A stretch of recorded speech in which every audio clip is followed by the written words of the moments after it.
அதாவது இப்போ இந்த ஓடிக்கிட்டு இருக்கக்கூடிய வாழை திரைப்படம் இருக்கு இல்லையா? நான் வந்து குறிப்பிட்ட சில படங்கள் மட்டும் தான் பார்க்கக்கூடிய ஒரு ஆளு. திரைப்படங்கள் விரும்பி பார்க்கறது கிடையாது.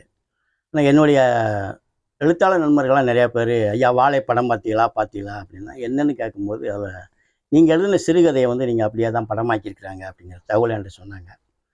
அதனால நான் நேத்து போய் வாழை படம் பார்த்தேன். கிட்டத்தட்ட ஒரு 10 வருஷத்துக்கு முன்னாடியே நானு இதே இப்ப எடுத்துக்கக்கூடிய அந்த வாழை படத்தினுடைய கதைய அப்படியே நான் சிறுகதையா எழுதியிருக்கிறேன். என்னுடைய கதைக்கு பேர் வந்து வாழை அடி டேஷ் டேஷ் டேஷ்ன்னு இருக்கும்.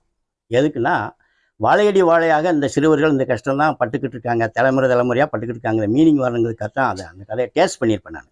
டேஷ் டேஷ் டேஷ்ன்னு குடுத்துருப்பேன்.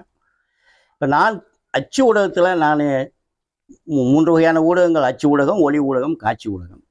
நான் வந்து அச்சு ஊடகத்தில ஒரு கதையாக எழுதின அதே விஷயத்த தான் இப்ப வாழைங்கிற படமா, காட்சி ஊடகமா மாத்தி எடுத்திருக்கிறாங்க. என்னுடைய சிறுகதையில வரக்கூடிய அத்தனை விஷயங்களும் திரைப்படத்தில இருக்கிறது.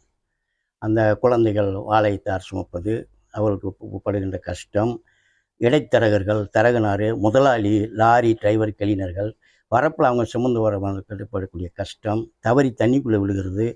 அந்த தண்ணியிலேயே சுமந்து சுமந்து கால்ல என்னுடைய கதையில அந்த பிள்ளைகளுக்கு சேத்து புண்ணு வந்திருக்கும். அந்த சேத்து புண்ணுல அந்த நீர்க்குறைஞ்சி முள்ளு குத்தி, அதனால அழுகுறது, வில்லைய தொலைக்கிறது, வில்லை இதெல்லாம் குடுப்பாங்க. இந்த மாரியான சம்பவங்கள் எல்லாத்தையுமே நான் அதில பதிவு பண்ணியிருப்பேன். அது எல்லாமே இந்த திரைக்கதையில பதிவாயிருக்குது. சினிமாவுக்காக சில எக்ஸ்ட்ரா சில விஷயங்கள வந்து சேர்த்துருக்குறாங்க. அது. மத்தபடி அது வந்து முழுக்க முழுக்க முழுக்க என்னுடைய திரைக்கதை தான். சரியானது. நான் வந்து எனக்கு நம்ம பக்கத்தில இந்த கர்ஷகாட்டு பிரதேசத்தில வாழை பயிரிடுவது என்பது ரொம்ப கம்மி. என்னுடைய உடன் பிறந்த தம்பியும், என்னுடைய அம்மாவுடன் பிறந்த தாய் மாமனாரும் சம்பந்தம் பண்ணியிருக்கிற ஊரு, இப்பொழுது திரைப்படம் எடுத்திருக்கக்கூடிய புளியங்குளம் ஊர் பக்கத்திலே உள்ள பொன்னங்குறிச்சி, ஸ்ரீவைகுண்டம் பக்கத்தில உள்ள ஊரு. அங்க வாழை தான் பிரதான பயிர். அப்ப நான் வந்து எனக்கு லீவு கிடைக்கும்போது, போர் அடிக்கும் போதெல்லாம் என் தம்பி ஊருக்கு, எங்க மாமா ஊருக்குன்னு சொல்லி நாங்க 1 வாரம் 10 நாள் அங்க போய் இருப்பேன். எனக்கான சில விஷயங்கள் அங்கே தேவைப்படும். அப்படி இருக்கும்போது நான் இந்த காட்சியெல்லாம் தினமும் பார்க்குறேன். லாரி வந்து இவங்கள ஏத்திட்டு போறது, அந்த ஐப்பசி மாத குளிர்லலாம் இவங்க போடுற காட்சியெல்லாம் நான் எழுதியிருப்பேன். அப்படி மூடிக்கிட்டு கிடுக்கிடுன்னு நடுங்கிட்டு போறது, இதெல்லாம் எழுதியிருப்பேன் நானு. அத அவங்கட்ட சில விவரங்கள் கேட்டு, அப்புறம் நான் யாரோ மாரி ஒரு விவசாயி மாரி அந்த டிரைவர் கிளீனர்ட்ட சில விஷயங்கள கேட்டு, அப்புறம் அந்த வாழை பயிரிடக்கூடிய முதலாளிகளிடமே சில விஷயங்களெல்லாம் கேட்டு தான் நான் அந்த கதைய எழுத முடியும். இல்லைன்னா எழுத முடியாது. அப்படித்தான் நான் அந்த கதைய எழுதுனேன். இல்ல என்கிட்ட எந்த அனுமதியும் வாங்கல. என்கிட்ட இதுவரைக்கும் யாரையும் எதுவும் கான்டாக்ட் பண்ணவும் இல்ல. மக்கள் மத்தியில போய் சேருதா? இல்ல இப்ப வந்து இந்த பிரமாண்டங்கள காட்டி படம் எடுக்கிறதெல்லாம் மக்கள் நிராகரிக்கிறாங்க. நல்ல கதையம்சம் இருந்தான்னா, அவங்க வந்து நடிகர்கள் மற்றது எல்லாமே பார்க்க மாட்டேங்கிறாங்க. படத்துக்கு ஆதரவு குடுக்காங்க. நல்ல உதாரணமே இந்த வாழை திரைப்படம் தானே. அதில ஸ்டார் வேல்யூவுல யார் ரைட்டர் யார் இருக்காங்க? ஆபாசமான காட்சிகள் எதுவுமே கிடையாது. எல்லாமே படம் நல்லா வெற்றிகரமா தானே ஓடிக்கிட்டு இருக்குது. ஆனா நம்ம தமிழ் சினிமாவ பொறுத்தளவுல அந்த 3 திரைப்படம் இப்போதைக்கு 3 திரைப்பட நடிகர்கள மையப்படுத்தி தான் கதைகள தேடி, அவருக்கான கதைகள உருவாக்கி, அவங்கள ஹீரோவாக்கி நடிக்க வச்சு இது பண்ணதுனால தான் படங்கள் எல்லாமே தோல்வி அடையறதுக்குரிய காரணம் அதான். 3 ஹீரோக்கள் யார் யாருயா? 3 ஹீரோ ஃபர்ஸ்ட்டு நம்ம கமலஹாசன், 2வது ரஜினி, 3வது விஜய். இந்த 3 பேருக்கு ஒரு கதை. இவங்ககிட்ட கால் ஷீட் முதல்லயே வாங்கிருவாங்க. கால் ஷீட் வாங்கிட்டு கதைய தேடி போறது. அதுக்கு நம்ம சொல்லிருவாங்க 4 ஃபைட் வேணும், 3 லவ் சீன் வேணும். அதில 2 சீன் வந்து முத்தம் குடுக்குற மாரி வேணும். இப்படிலாம் பேசி முடிச்சுட்டு தான் கதைய உருவாக்குறாங்க அவங்க. கதை எங்க எடுக்கணும்? நேட்டிவிட்டின்னு ஒண்ணு இருக்குல்ல. அந்த கதை எங்க நிகழுதோ அங்க எடுக்கணும். அதெல்லாம் அவங்களுக்கு தேவையில்ல. லவ் சீன் எடுக்கணுமா? சிம்லாவுக்கு போயிருவோம். ஃபைட் எடுக்கணுமா? ஒரு வெளிநாட்டுக்கு போயிருவோம். இந்த மாரி தான் அவங்க சிந்திக்கிறாங்க. தேவையில்ல. அதெல்லாமே தேவையில்ல இப்போ. இந்த மாரியான இலக்கியவாதிகளை தேடி, நல்ல கதைகளை தேடி மலையாள திரையுலகமெல்லாம் 10, 15 வருஷமா ஆச்சு இங்கிட்டு வந்து. இன்னைக்கு உருப்படியான படங்கள் கேரளாவுல தயாரிக்கப்படுது, வெளிவருதுன்னு சொன்னா காரணம் வந்து கதையை நோக்கி அவங்க வர்றது தான் காரணம். இந்த தமிழ் சினிமா உலகத்துக்கு அந்த நிர்பந்தம் இப்போ வந்திருக்கு. சில எழுத்தாளர்லாம் உள்ள சின்ன திரையுலகத்துக்குள்ள போய் பணியாற்றுறாங்க, எல்லாமே செய்றாங்க. நல்ல கதைகள் கிடைச்சிச்சுன்னா, அவங்களையும் வச்சு என்னுடைய கதைகள் மட்டும் கிடையாது. என்னைப் போல பல எழுத்தாளர் இருக்கிறாங்க. நிறைய நல்ல கதைகள், நாவல்கள் எழுதின எழுத்தாளர் நிறைய இருக்கிறாங்க. அவங்க கதைகள்லாம் சினிமாவுக்கு ஏற்றது தான். ஆனா அத வந்து இயக்குனர்கள் வந்து ஏத்துக்கிற மாட்டாங்க. அவங்களுக்கு பலபடி ஒட்டு துணிகள பெரக்கி பட்டு சட்டை தச்சு தன் பேர்ல போட்டுக்கிறத தான் விரும்புறாங்க. அவருடைய சொந்த அனுபவமும் தான் என்னுடைய கதையும் தான். நம்ம இல்லைன்னு சொல்ல முடியாது. அவரே வாழ சுமந்தன்னு பேட்டி கொடுக்குறாரு. இருக்கலாம். ஆனால் அந்த சிறுவனுடைய வேதனையை, அதனுடைய வலியை, இதை முதல் ஒரு அடையாளமாக, ஒரு படைப்பாக உருமாற்றியவன் நான் தான். அதுக்கு அவர் இன்னும் ஒரு உயிர் கொடுத்திருக்காரு. வேற ஒரு ஊடகத்தின் மூலமாக. வேற ஒரு ஊடகத்தின் மூலமா அவர் உயிர் கொடுத்திருக்கிறார். அது வெகுஜன ஊடகம். சரி, தொலைக்காட்சியும் சினிமாவும் வெகுஜனத்தை போய் சென்றடையக்கூடிய ஊடகம் இல்லையா? அதனால லட்சக்கணக்கான பேர்கிட்ட போகும். என்னுடைய சிறுகதை இலக்கியமாகவே ஆயிரக்கணக்கான பேரிடமே நின்று விட்டது. 17 பேர் தாமிரவழியில் கொல்லப்பட்டாங்கல்ல, அவங்கள தண்ணி எப்படி பழி வாங்குறது கதை தான் இந்த தலைப்பை நான் வச்சுருக்கிறேன். நீர்ப்பழிங்கிற ஒரு அடுத்து நான் வந்து 43 வருஷமாக எழுதிக்கிட்டு இருக்கேன். 1980 தமிழ்நாடு அரசு விருது 4 முறை வாங்கியிருக்கேன். சாகித்ய அகாடமி விருது வாங்கியிருக்கிறேன். என்னுடைய கதைகள் பல்வேறு மொழிகளில் மொழிபெயர்ப்பு செய்யப்பட்டிருக்கு. எல்லாம் இது பண்ணியிருக்கு.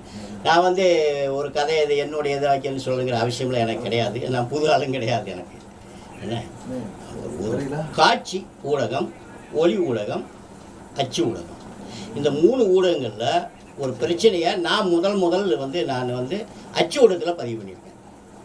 அதை அவர் காட்சி ஊடகமாக மாற்றிருக்கார். அவ்வளோதான், வேறு ஒன்றுமே கிடையாது. மற்றபடி அவரே வாழை சுமந்திருக்கலாம், அதனுடைய இயக்குனர் வாழை சுமந்திருக்கலாம், வாழை இது பண்ணியிருக்கலாம். இதில் இருந்தால் 2வது கதை இருந்தாரு பார்த்தீங்கன்னா வாழை அடிக்க அந்த கதை தான். இப்போ இந்த சினிமா நம்ம பார்த்துருக்கோம். பார்த்தது எப்படி பார்த்தேன், படம் பார்த்தேன். எப்படி படம் எப்படி இருக்கு? நம்ம படம் நான் வந்து குறிப்பிட்ட படங்கள் மட்டும் பார்க்கக்கூடிய ஒரு ஆள். நான் எப்பவும் படம் வந்து விரும்பி பார்க்கறது கிடையாது. குறிப்பிட்ட படம் பார்ப்பேன். இப்போ இதுக்கு முன்னாடி வந்து ரயில் பார்த்தேன். ஏன்னா ரயில் தயாரிப்பாளர் வேடியப்ப முனிசாமி என் நண்பர். வேடியப்ப முனிசாமி ரயில் இயக்குனர் வந்து என்னுடைய நண்பர் பாஸ்கர் சக்தி. அதனால் அந்த படம் பார்த்தேன்.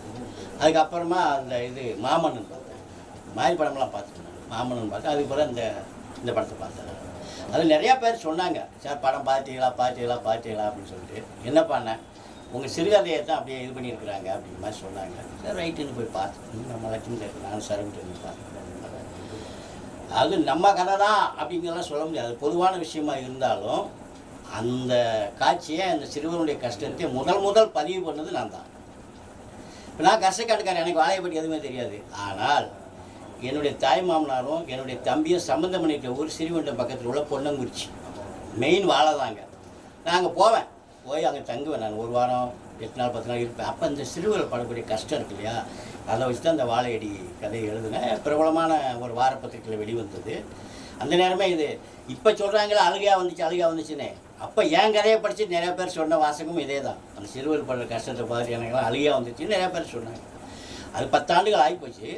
இப்போ அதை அவர் வந்து ஒரு திரை வடிவம் கொடுத்துருக்காரு. இப்போ நான் வந்து ஊடகங்கள் வந்து 3: அச்சு ஊடகம், ஒளி ஊடகம், காட்சி ஊடகம். நான் வந்து அச்சு ஊடகத்தில் எழுதியிருந்தால் அவர் வந்து காட்சி ஊடகமாக மாற்றிருக்கிறாரு. அவ்வளோதான்.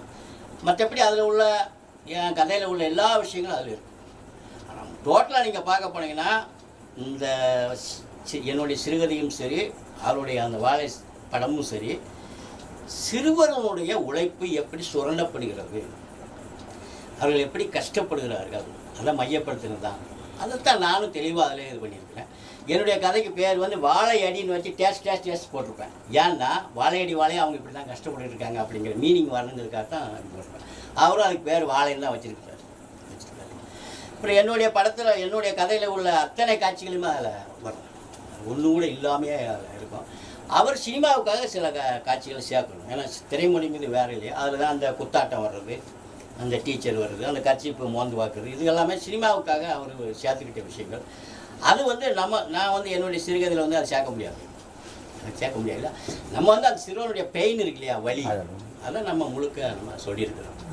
ரஜினி பற்றி சொல்லியிருப்பேன். ரஜினி படம் வந்து அந்த பனியனில் எல்லாரும் போட்டிருப்பாங்க. இப்போ இவர் ரஜினி கமலை வச்சுட்டு இது பண்ணுறாருல, அதே மாதிரி என்னுடைய அந்த சிறுவர்கள் வந்து பனியனில் நான் ரஜினி படம் போட்டுருக்கதை நம்ம காட்சிப்படுத்திருப்பேன், அதில் எழுதியிருப்பேன். எல்லாமே ஒன்று தான். பண்ணுறீங்கன்னா நடிகர்களை தீர்மானித்து தான் கதைகளை தீர்மானிக்காங்க. இது ஒரு பெரிய ஒரு ட்ராபேக். இது வந்து இன்னாரா 4 ஃபைட் வேணும், 4 லவ் சீன் வேணும், அது 2 சீன் முட்டை காட்சி வேணும். இப்படி கதையில் உருவாக்கினா அப்புறம் எப்படி? இவங்க காதலுக்கு எங்கே போகிறாங்க? சிம்லாவுக்கு போகிறாங்க. ஏன் காதல் இங்கெல்லாம் வராதா? சிம்லாவில் தான் காதல் வருமா? ஃபைட் எங்கே எடுக்கணும்? ஸ்வீடனில் எடுத்துக்கிடுவாங்கிறாங்க. இதெல்லாம் எவ்வளோ பெரிய கேவலமான விஷயங்கள் தெரியுமா?